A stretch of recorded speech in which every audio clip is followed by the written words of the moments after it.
तो दोस्तों नमस्कार, स्वागत है आप सभी का एजुकेशन मंत्रा में। दोस्तों इस वीडियो में हम बात करने वाले हैं सरकारी पदों पर भर्तियों के बारे में, जिसमें प्राथमिक शिक्षक भर्ती, पुलिस भर्ती और साथ ही साथ युवाओं को जो संदेह है उसके बारे में भी हम थोड़ी सी चर्चा करने वाले हैं। तो दोस्तों यहाँ पर देखा जाए तो जो चुनावी माहौल है वो धीरे धीरे खत्म होने को है, क्योंकि 5वें चरण का आज मतदान हो रहा है और साथ ही साथ देखा जाए तो छठे और 7वें चरण के मतदान भी बहुत जल्द हो जाएंगे और 3-7 मार्च के बाद 10 मार्च को मतगणना होगी। मतगणना तय करेगी कि आखिरकार किसकी लहर वाकई में थी, क्योंकि यहां पर देखा जाए तो भाजपा के लोग अपनी लहर बता रहे हैं, सपा के लोग अपनी लहर बता रहे हैं, लेकिन आप सभी प्रबुद्ध जनों को यहां पर कमेंट में बताना है कि आपके क्षेत्र में किसकी लहर चल रही है।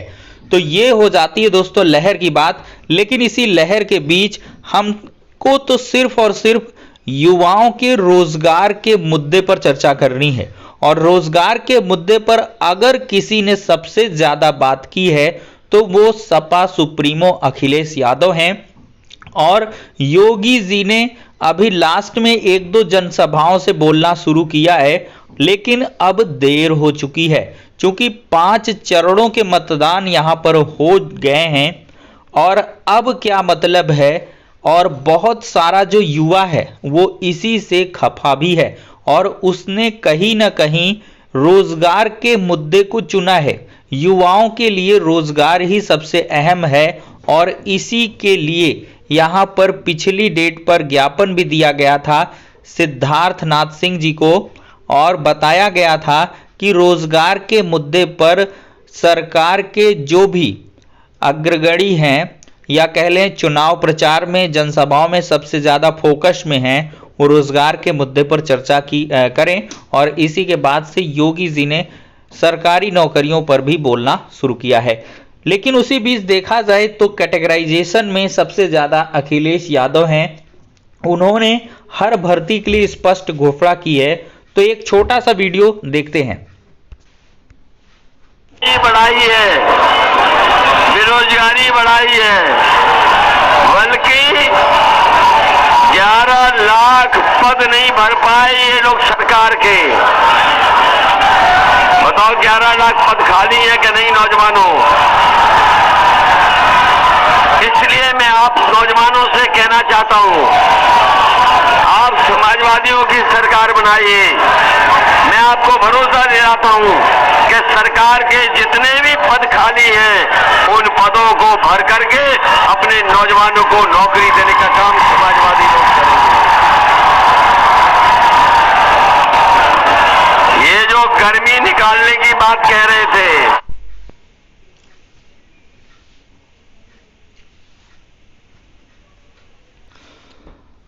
तो यहां पर दोस्तों आपने देखा कि उन्होंने स्पष्ट तौर पर कहा है कि अगर समाजवादी पार्टी की सरकार बनेगी, युवाओं से अपील भी की कि समाजवादी पार्टी की सरकार बनाइए, हम 11 लाख जो भी सरकारी पद हैं उन पर हम भर्तियां करेंगे। और उन्होंने आगे चलकर यहां पर पुलिस भर्ती, शिक्षकों की भर्ती, बीएड, बीपीएड, शिक्षा मित्र इत्यादि के बारे में, बीटीसी, डीएलएड सबके बारे में स्पष्ट रूप से यहां पर घोषणाएं की हैं और कई सारे वीडियो यहां पर आपको हमने दिखाए भी हैं। तो दोस्तों अब एक असल और बड़ा मुद्दा है कि अगर यहां पर समाजवादी पार्टी की सरकार बनती है तो क्या एकेडमिक मेरिट पर यानी कि जो भर्तियां हैं वो की जाएंगी। युवाओं में ये खासा डर का माहौल है और इसी को लेकर कुछ जो स्क्रीन शॉट हैं वो वायरल हो रहे हैं। ये प्रोफेसर राम गोपाल यादव जी का ट्वीट है, बहुत पुराना ट्वीट है, लेकिन इसमें कहीं ना कहीं सरकार की मंशा स्पष्ट होती है कि यूपी में प्राइमरी और जूनियर हाई स्कूलों की संख्या 1,60,000 से अधिक है। हर स्कूल में अध्यापकों की संख्या कम है, कम से कम 3 लाख अध्यापकों की नियुक्ति तत्काल होनी चाहिए। इसलिए बिना मुकदमेबाजी नियुक्तियां हो सकती हैं, बशर्ते यूपी सरकार समस्त टीटी पास कैंडिडेट्स को यहां पर इन्होंने कहा है शिक्षा मित्रों को नियुक्ति पत्र देकर ज्वाइन करा दें। आगे से टीटी को समाप्त करके हाई स्कूल से बीटीसी तक के मार्क्स के आधार पर मेरिट का मानक बनाकर पारदर्शी तरीके से नियुक्तियां की जाएं, ताकि इसमें कोई बाधा न आए। तो यहाँ पर इन्होंने टीटी की बात भी खत्म करने की कही थी, लेकिन इनको पता होना चाहिए कि टीटी के बिना यहाँ पर कोई भी सरकारी शिक्षक नहीं बन सकता है। लेकिन यहाँ से कहीं ना कहीं इन्होंने एकेडमिक मेरिट पर भर्तियों की बात कही। और सपा सरकार का जो पूरा इतिहास रहा है, तो सपा सरकार के इतिहास में जितनी भी शिक्षक भर्तियां हुई हैं वो सिर्फ और सिर्फ एकेडमिक मेरिट के आधार पर ही हुई हैं। तो ये युवाओं में डर का माहौल है। लेकिन यहाँ पर समाजवादी पार्टी के पूर्व सीएम अखिलेश यादव जी ने स्पष्ट तौर पर कहा भी है कि ये नई सपा है और ये नई सपा नई सोच के साथ चलेगी और यहाँ पर नई नई चीज़ें होंगी। तो कहीं ना कहीं अगर देखें तो मे बी अगर इनकी सरकार बनती है तो ये चीज़ें ना भी हों, क्योंकि युवा जो है जैसा कहेंगे उस पर विचार अवश्य किया जा सकता है। लेकिन अभी तो 10 मार्च दूर है और अभी तो डरने की कोई ज़रूरत नहीं है। सोच समझकर मतदान करने की आवश्यकता है। सुपर टीटी खत्म कर यहाँ पर जो है भर्ती की बात कही जा रही है, तो ये थोड़ा सा युवाओं के लिए डर का माहौल है और युवा सशंकित भी हैं कि कहीं जो लहर है वो सही ना हो या कुछ भी हो, या जो भर्तियां होंगी आगामी समय में, या अगर सरकार चेंज होती है तो क्या इसके पैटर्न भी चेंज होंगे।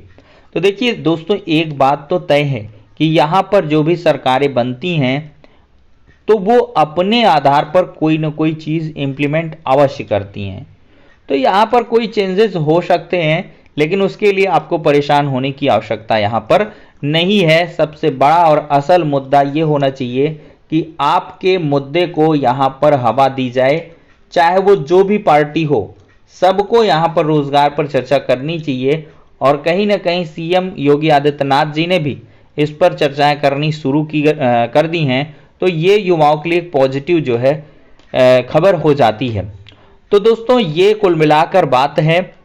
लेकिन यहाँ पर देखा जाए तो किसी भी पार्टी को आपको सोच समझकर वोट करना है और आप खुद ही यहाँ पर यानी कि खुद में इतना आप लोग कैपेबल हो कि जो भी निर्णय है उसको आप आसानी से ले सकते हो। और यहाँ पर दोस्तों अब इंतज़ार बहुत जल्द खत्म होने वाला है। लेकिन जो रोज़गार का ये माहौल बना है, तो ये कहीं ना कहीं देखिए ओपीएस का जो मुद्दा है, सरकारी कर्मचारियों वाला जो मुद्दा है, वो भी कितना ज़्यादा हाईलाइटेड हो गया है। योगी जी ने भी अवनीश अवस्थी जी को इंस्ट्रक्शंस दिए हैं।